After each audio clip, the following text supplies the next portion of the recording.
Hi, this is Willie Woodward. I tried to make a live stream of it, and since I felt like I did a really crappy job, I kind of unlisted the videos, and they're kind of in the ether, and so I'm just gonna make an audio thing of this and just upload this as like a video. Um, so what, um, and I'll just figure out how to use my OBS. Um, and well, my plan was to use character animator and use the stream function to basically make a uh, use a cartoon avatar to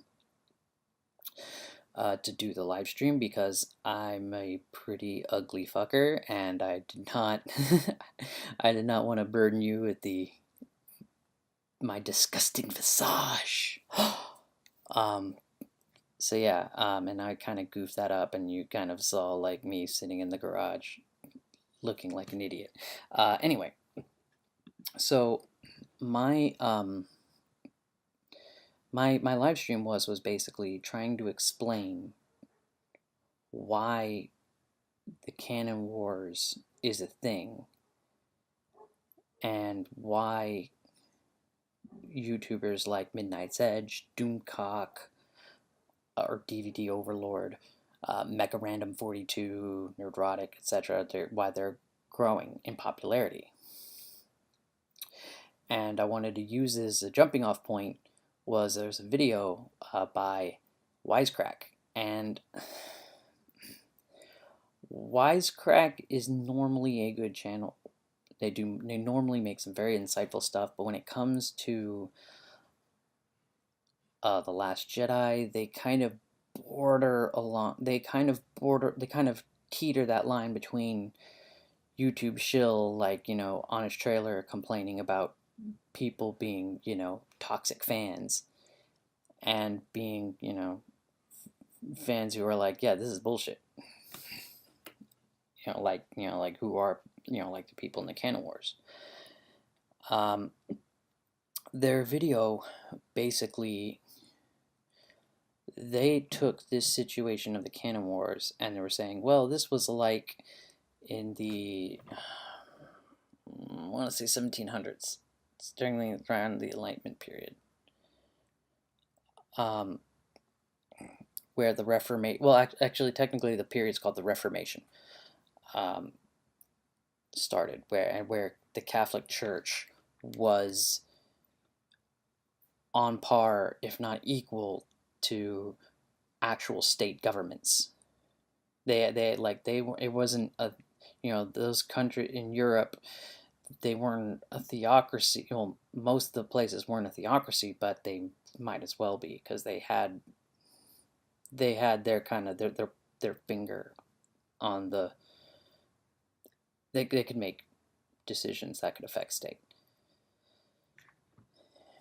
And Wisecrack's take on this was that this was like when Gutenberg created the movable press and mass printing became a thing.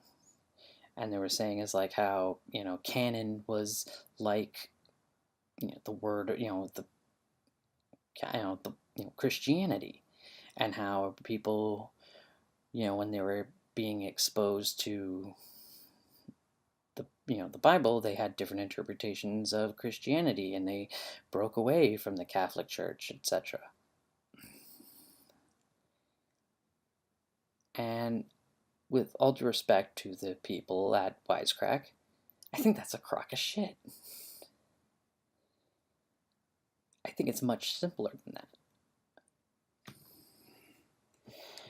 You see, a lot of pop culture icons, like even now icons that are in the public domain, like Dracula and Sherlock Holmes and Alice in Wonderland, they had big fandoms, and they were allowed to kind of debate and argue and play with the characters, much like Star Trek and Star Wars now.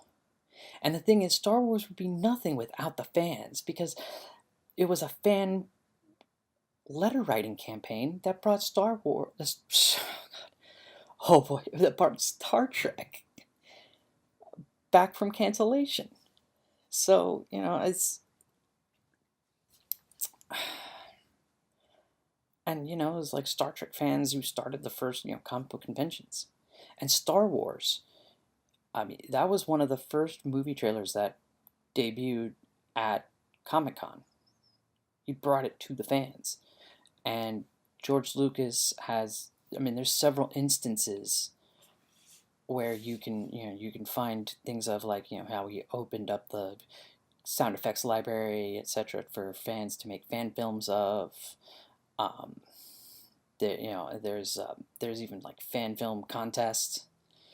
And the thing is, and during like between uh, the original Star Wars and Empire Strikes Back, he even like was allowed fans to give input, and he kind of took he kind of used ideas from the fans and kind of put them into Empire.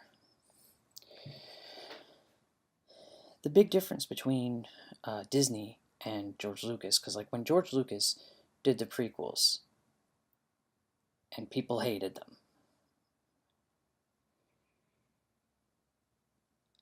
Well, he was very salty about it. He obviously respected the fans enough to be like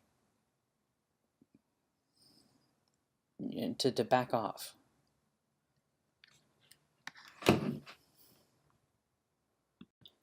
Very sorry for that break. I needed to get my plug to charge my computer before it went completely flat.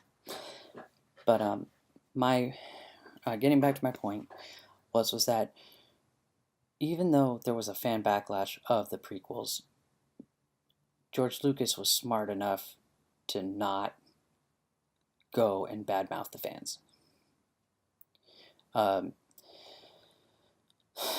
Example, I mean, prime examples of this is the documentary of The People versus George Lucas, where they're telling, where, George Lucas said to the writer of one of the episodes of Clone Wars that, like, yeah, you know what, have the fans treat Jar Jar, have C-3PO treat Jar Jar like the fans would.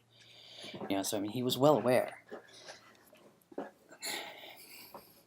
And here's the problem with when Disney bought Star Wars was they wanted to buy the intellectual property. They wanted to buy the kid. They wanted to buy the Han Solo, Boba Fett, Darth Vader, the Millennium Falcon, Tatooine. They didn't want to buy the fan base per se, and that stems to trademark law. Now, let me put this out there. I am not a lawyer. My understanding of trade law comes from my own independent research of looking up things like copyright and trade law for business purposes, for creative business purposes. Now, the thing with trademarks is that trademark is only viable if you actively defend it. So, I mean, I'm sure you've heard like stories of like, a lawyer from Disney drive down and sees like a mom and pop shop have like a Mickey Mouse pinata and he gave them a cease and desist order. That's all for them to kind of protect the trademark. Because trademarks last until you don't defend it. And that is goes against building a fan base. Now,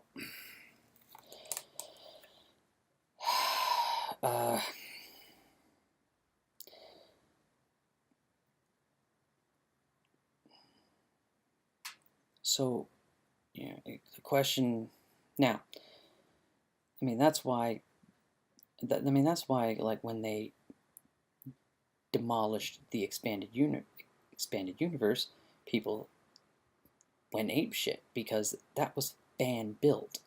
That was like the fans loving Star Wars and building around the lore of Star Wars. And I think that brought baggage to The Force Awakens, because let's be honest, The Force Awakens is a soft reboot. It's not much of a continuation. It's serviceable, but it's not, nothing new. So, I mean, it's mediocre. That's my should have stuck, kept straight to the point. It's mediocre. And then when you had The Last Jedi, which is a bad movie all around, like storytelling and everything, you get an even bigger backlash because it's not even so much of the movie, it's the reaction of it. It's basically that idea. It's not an idea of, no, you're doing our fandom wrong. It's, we are deciding what is canon. We are deciding what is lore. And not you. You have no say. You just are a passive consumer. And that goes against fandoms.